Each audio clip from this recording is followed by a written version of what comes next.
It's the Real News Network, and I'm Greg Wilpert in Baltimore. A trilateral meeting took place in Jerusalem between the U.S., Russia, and Israel, and it concluded on Thursday. The meeting's aim was to persuade Russia to pressure Iran to remove its military bases from Syria. Russia, however, refused to do so and defended Iran's role in Syria and the region. Here's what National Security Advisor John Bolton had to say after the meeting. Well, all of this means that the threat of a nuclear Iran is very real, as are the threats of Iran's support for terrorism, its ballistic missile program, and its other malign activities in the Middle East. So from that perspective, we talk to the Russians each time we meet about Iran as an issue, and we're going to continue to do it as long as the Iranian threat remains. After U.S. President Donald Trump announced further sanctions on Iran earlier this week. Just before that, Trump had called off a military strike against Iran that was intended in retaliation to Iran shooting down a U.S. drone over the Strait of Hormuz. Meanwhile, Iran is meeting with the remaining signatories of its nuclear agreement, formerly known as the Joint Comprehensive Plan of Action, or JCPOA, whose members are China, Russia, France, Germany, and the European Union.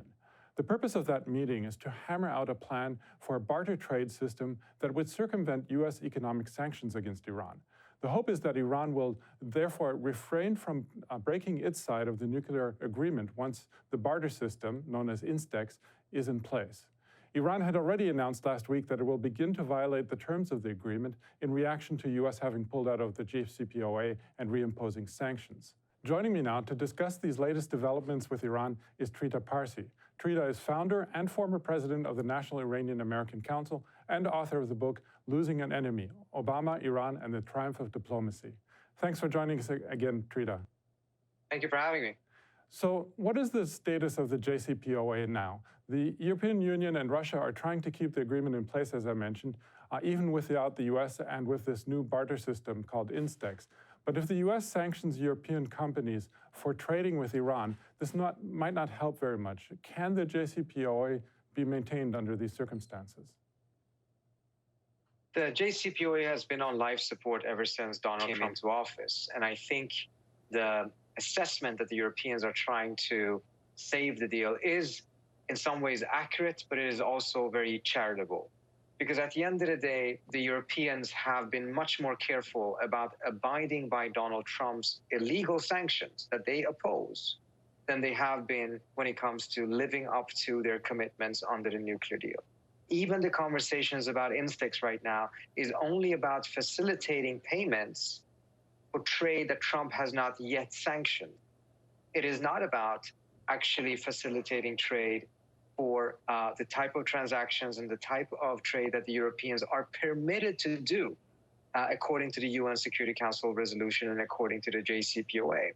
So there's a degree of skepticism, I think, about whether the Europeans really are willing to do something that concretely would save the deal rather than some of these symbolic measures and some of these political signals. Political signals have been sent for 2 years. At this point, the Iranians clearly are not looking for any more political signals. They're looking for concrete measures that ensures that the Western obligations under the deal are upheld. So for instance, the Chinese are buying Iranian oil and they're defying Trump's illegal sanctions. The Europeans, however, are abiding by those sanctions. So now, given the situation of the JCPOA, and if pressure from the U.S. increases, do you think that an actual military confrontation is imminent? And also, do you think that the Iranian government believes that war is imminent and is preparing for it by training and arming allied groups in the Middle East on the very activity which is frequently cited by Bolton as a reason to go to war against Iran?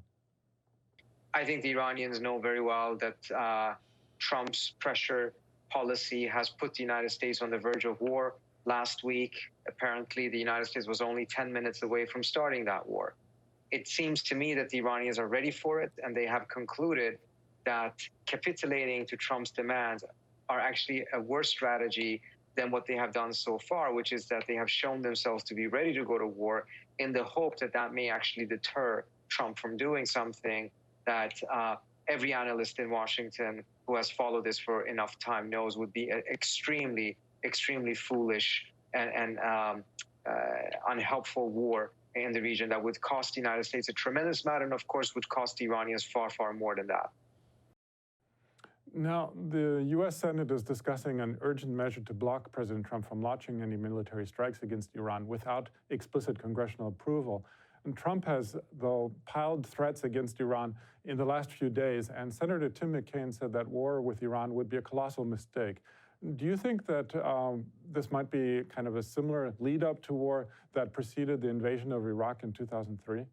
On the one hand, yes, you have congressional opposition in the manner that we see now with what Senator Kaine and others are doing, and they're trying to reinforce the role of the Constitution in this.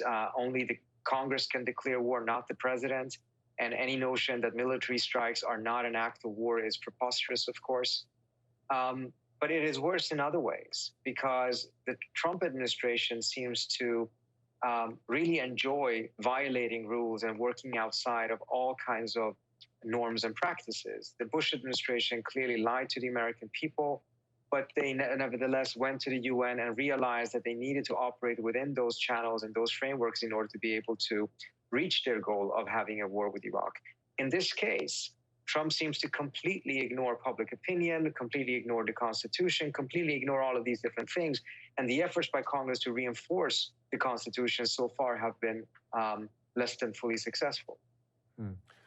Well, I think that's a very good point, but we're going to have to leave it there for now. I was speaking to Trita Parsi, former president of the National Iranian American Council. Thanks again, Trita, for having joined us today. Thank you for having me.